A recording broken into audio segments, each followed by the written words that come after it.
Hello viewers, Eid মোবারক। কেমন আছেন সবাই? চলে আসলাম নতুন ভিডিও নিয়ে। এটা কি সমুদ্র পার আজকে হচ্ছে নাকি? আমরা এই ঈদের ছুটিতে যাচ্ছি ভিক্টোরিয়াতে। ২ দিন বন্ধ পেয়েছিলাম। তো ভাবলাম যে ভিক্টোরিয়া থেকে ঘুরে আসি। আর ভিক্টোরিয়া একদিনের ট্যুরের জন্য একটা অসম্ভব সুন্দর একটা জায়গা। প্রথমে আমাদের যাত্রা শুরু হয়েছিল ব্রিজপোর্ট থেকে। ব্রিজপোর্ট থেকে আমরা সোয়াসান ফেরির উদ্দেশ্যে রওনা করি ৬০২ নাম্বার বাসে করে। আর যেহেতু এটা ট্রান্সলিংকের আন্ডারে আপনার আলাদা করে বাস পাস লাগবে না যদি আপনার আগে থেকেই বাস পাস থাকে। তো ব্রিজপোর্ট থেকে আমাদের আসতে মোটামুটি আধা ঘন্টা ৪০ মিনিটের মতো লাগছে। তো আসার পরে আমরা টিকিট কাটলাম আর টিকিটের মূল্য ছিল $20 মতো। টিকিট কেটে ভিতরে ঢুকে আমাদের বেশ কিছুক্ষণ অপেক্ষা করতে হলো।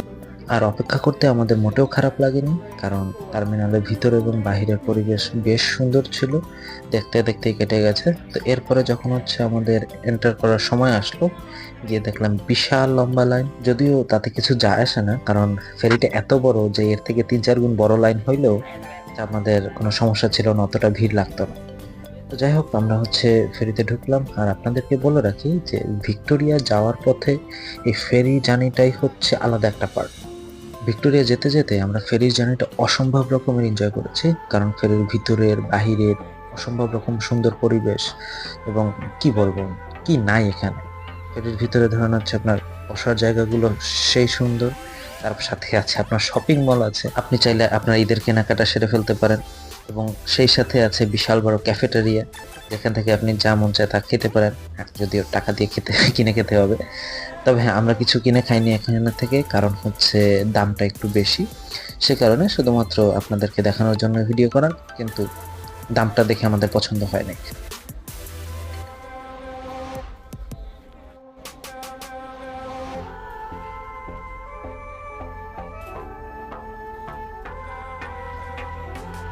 ফেরির নিচতলায় শপিং মল এবং ক্যাফেটেরিয়া সবকিছু।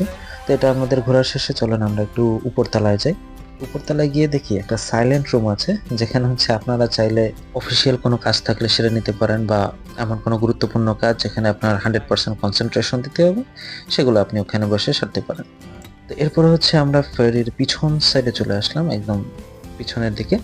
এখানে এসে দেখলাম খোলামেলা জায়গা, খুবই সুন্দর। এখনো ফেরি ছাড়ে নাই, কিন্তু তাছাড়াই বেশ চমৎকার একটা জায়গা। আপনাদেরকে আরেকটু ঘুরায় দেখাই।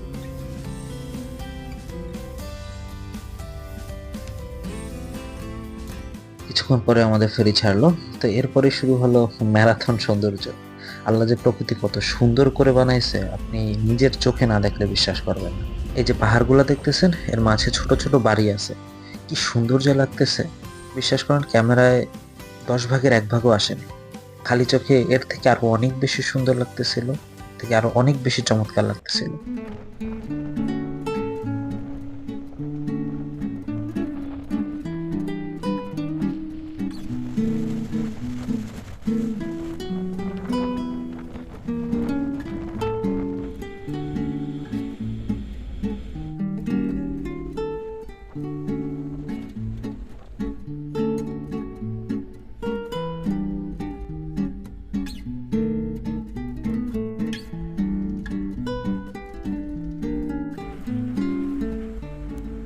পৃথিবীতে একদল লোক আছে যারা আমার মতো বছরের পর বছর একই প্রোফাইল পিকচারে থাকে। এই ট্যুরের পরে বিশ্বাস করেন, আপনার প্রোফাইল পিকচার নিশ্চিত চেঞ্জ হচ্ছে। পুরো জার্নিটা আমরা অনেক এনজয় করছি। এখানে সকল তথ্য দেওয়া আছে, আপনারা চাইলে এখান থেকে একটা স্ক্রিনশট নিয়ে রাখতে পারেন। আর আপনাদের জন্য আমার পরামর্শ হলো, পুরো জার্নিটাতে এক জায়গায় বসে না থেকে বিভিন্ন জায়গায় ঘুরবেন ফেরির ভিতরে, কারণ দেখার অনেক কিছু আছে। তো আমরা ভিক্টোরিয়া চলে আসছি। এখন আমরা বাসে উঠবো শহরের ভিতরে যাওয়ার জন্য। আমরা এই ৭০ নম্বর বাস, মানে 70, এই বাসে করে শহরের ভিতরে যাব। আমরা $5 দিয়ে পুরো ডে পাস নিয়ে নিছি, কারণ একবার ট্যাপ করলে আপনার $2.৫ লাগবে। সেক্ষেত্রে $5 দিয়ে full day pass, it's a good deal.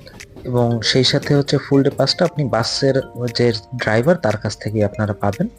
তো নেমে আমরা একটু কফি টফি খেলাম শহরের ভিতরে। এখানে আপনাদেরকে একটা কথা বলে রাখি, সেটা আমরা যে 70 নাম্বার বাসে উঠছিলাম, সেটাতে করেই সরাসরি কিন্তু আমরা পার্লামেন্ট হাউস বা ইনার হারবার ওই দিকে চলে যেতে পারতাম। কিন্তু আমরা তা না করে শহরের ভিতরে নামছি, কারণ আমাদের একটু ফ্রেশ হওয়ার দরকার ছিল, একটু কফি খাওয়ার দরকার ছিল। এবং সেই সাথে আমরা প্ল্যান করছিলাম যে শহরটা দেখতে দেখতে তারপরে ওই দিকে যাব। তো সেজন্য আমরা বাসে শহরের ভিতরে নামি, নেমে তারপরে হেঁটে হেঁটে তারপর ওই দিকে যাই। আর এখন যেটা দেখতেছেন এটা হচ্ছে একটা বাইক রেন্টাল হাউস। এখান থেকে আপনি যে কোনো ধরনের ইলেকট্রিক বাইক বলেন, সাইকেল বলেন, এগুলো আপনি ভাড়া নিয়ে পুরো শহরে ঘুরতে পারবেন। যদি আপনি ইলেকট্রিক বাইক নেন সেক্ষেত্রে আপনার ঘন্টায় $25 করে দিতে হবে। আর হচ্ছে যদি নর্মাল বাইসাইকেলগুলো নেন সেক্ষেত্রে হচ্ছে আপনার $15 করে দিতে হবে। তো আমরা হচ্ছে পার্লামেন্ট হাউসের দিকে যাইতে যাইতে অসম্ভব সুন্দর বিল্ডিং বলেন, জায়গা বলেন দেখতেছিলাম। আমাদের খুবই মজা লাগতেছিল। আপনারাও দেখুন আমাদের সাথে।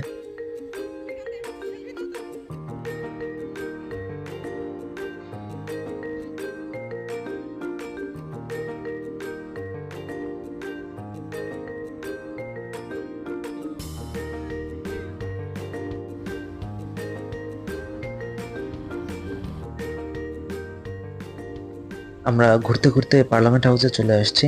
পার্লামেন্ট হাউসটা দেখে অসম্ভব সুন্দর লাগছে, কি বলবো, এত সুন্দর বিল্ডিং, অমায়িক। এবং মজার জিনিস হচ্ছে যে ঠিক পার্লামেন্ট হাউসের অপোজিটেই হচ্ছে ইনার হারবার। তো দুইটা জিনিসের ভিউ মিলায় অসম্ভব সুন্দর লাগতেছে, আপনারা একটু দেখেন।